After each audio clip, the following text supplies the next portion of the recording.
It is important to understand this. The Prophet lives in our hearts. When he's ridiculed, when he's insulted, it hurts that we human beings understand one thing. The pain of the heart is far, far, far more hurtful than physical pain.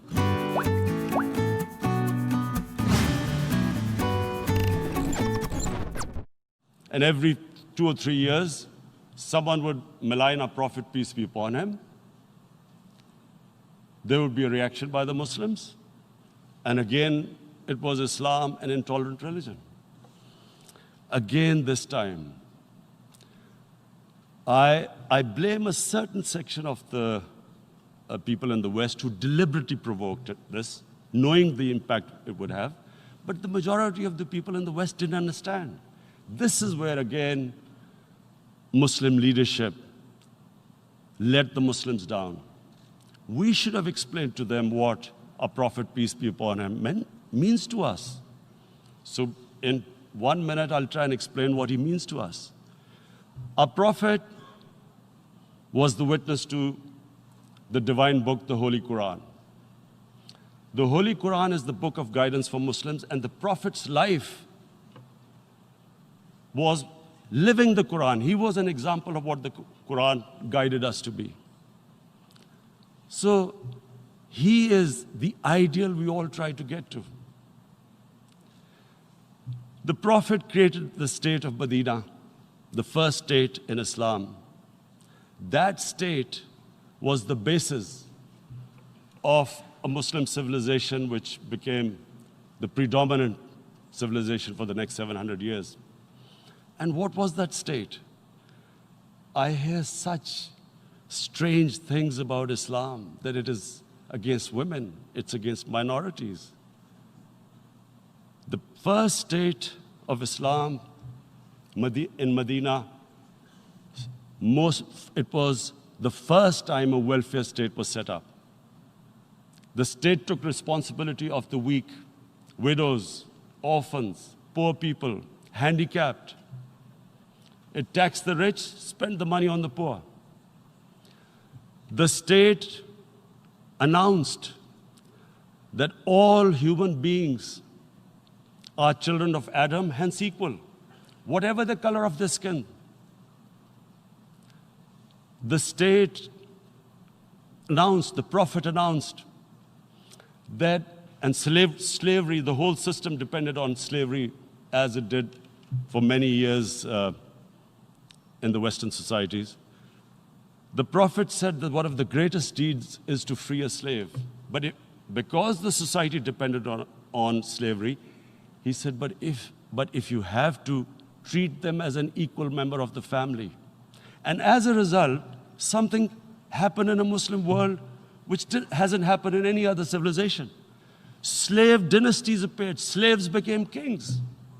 The Mamluks, slaves who ruled Egypt. In India, there were slave dynasties.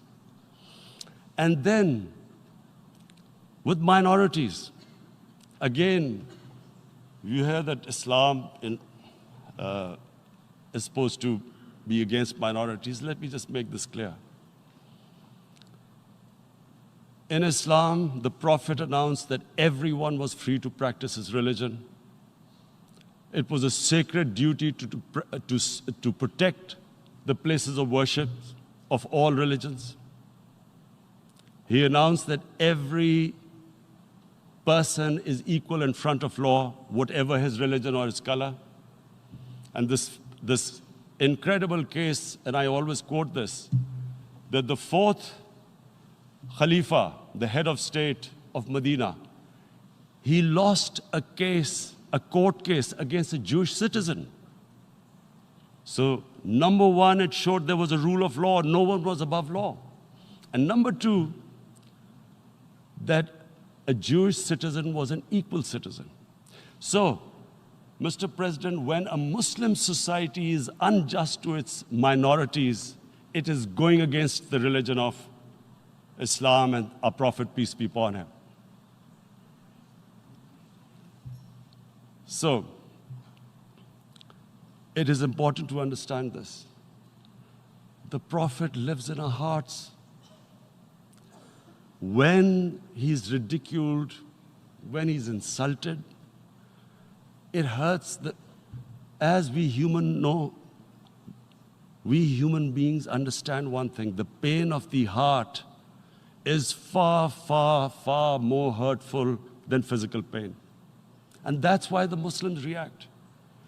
And I always thought that if I ever had the stage, I would try and explain this to the world community, especially to the Western community, because having lived in the Western community, people didn't understand this. When I first went as a teenager to England, there was a comedy film on Jesus Christ. It's unthinkable in Muslim societies. So we need to explain that, look, in a human community, we must be sensitive to what causes pain to other human beings. We have, in the Western society, and quite rightly, the Holocaust is treated with sensitivity because it gives the Jewish community pain. That's all we ask. That do not use freedom of speech to cause us pain by insulting our holy prophet. That's all we want.